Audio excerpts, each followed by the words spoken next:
In this demonstration, I'll show you how to perform the substitution method for definite integrals. This is part 2 of the series. As discussed in part 1, we learned that you have two options when it comes to doing this. In question number 1, we will use this option, and in question number 2, we will use this option, and they only differ slightly. Let's get started with question number 1. In question number 1, they ask us to find the area between the range of -2, that's your a value, and 4 as your b value for the function x times the square root of 5x to the power of 2 plus 3. We're going to start off by choosing the appropriate u. And in this case, that is the appropriate u to choose. U is equal to 5x squared plus 3. The next step is to derive both sides. Now keep in mind there should be a dx there. So if we derive both sides, we end up with du is equal to 10x plus, well, nothing, 0, dx. Next, we'll solve for dx, where we have dx is equal to du over 10x. Now, what I'll do is substitute this back into there. So we have the integral between -2 and 4, x, and then remember that was replaced with u.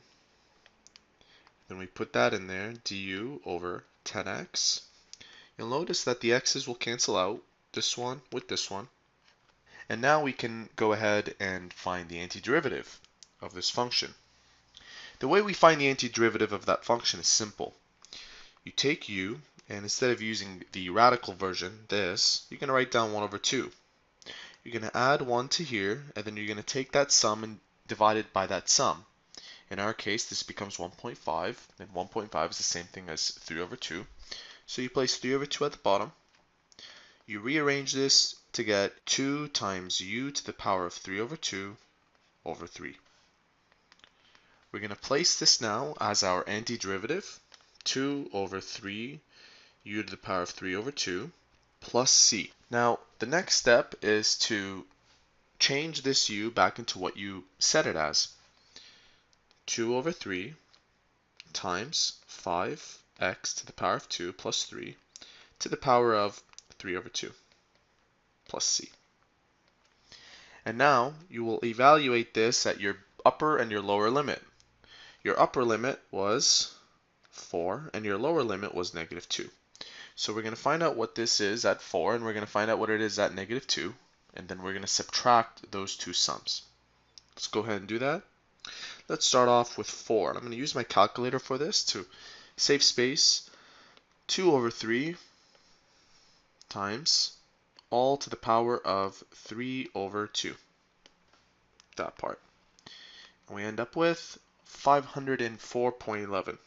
504.11. Now we're going to do the same thing, but for -2. So what I'll do is I'll replace this 4, and I end up with 73.53. The last step is to subtract these, and I end up with 430 approximately. So there you have it. That is technique 1. Let's tackle this next question using the second technique. Now the second technique is almost identical to the first.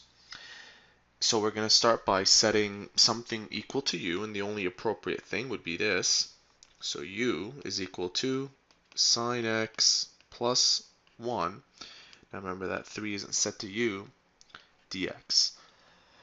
I'm going to differentiate both sides, and I end up with du is equal to the derivative of sine x is equal to cosine x, and the derivative of 1 is equal to 0. I'm going to solve for dx at this point, and I'm going to end up with dx is equal to du over cosine x. Now let's see if we chose the appropriate u. Let's substitute this back in. So I have cosine x, that didn't change.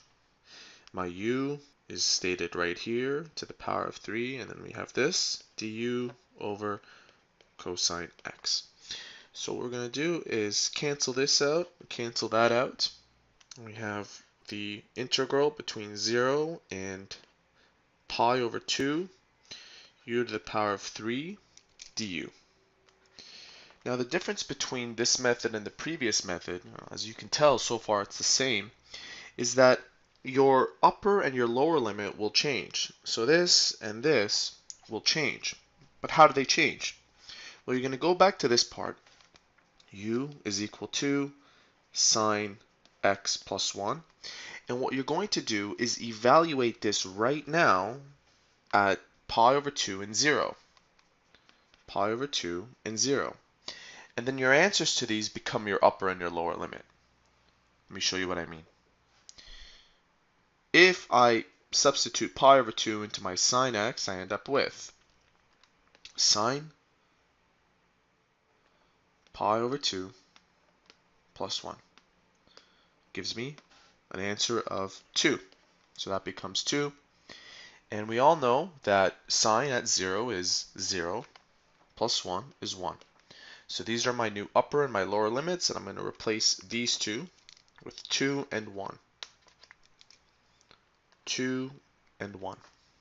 The next thing I'll do is find the antiderivative of u to the power of 3, and that's very easy to do. U to the power of 3 becomes u to the power of 4 over 4 plus c. And now we're going to evaluate this at 2 and 1. You're not going to revert u back into its original. You're just going to keep it as u. So 2 to the power of 4 is 2 times 2 times 2 times 2. 16 divided by 4 is 4. And when you evaluate it at 1, you get a quarter. So your answer becomes 3.75 or 3 3/4. And there you have it. Those are two examples on how to find the area underneath a curve for a definite integral.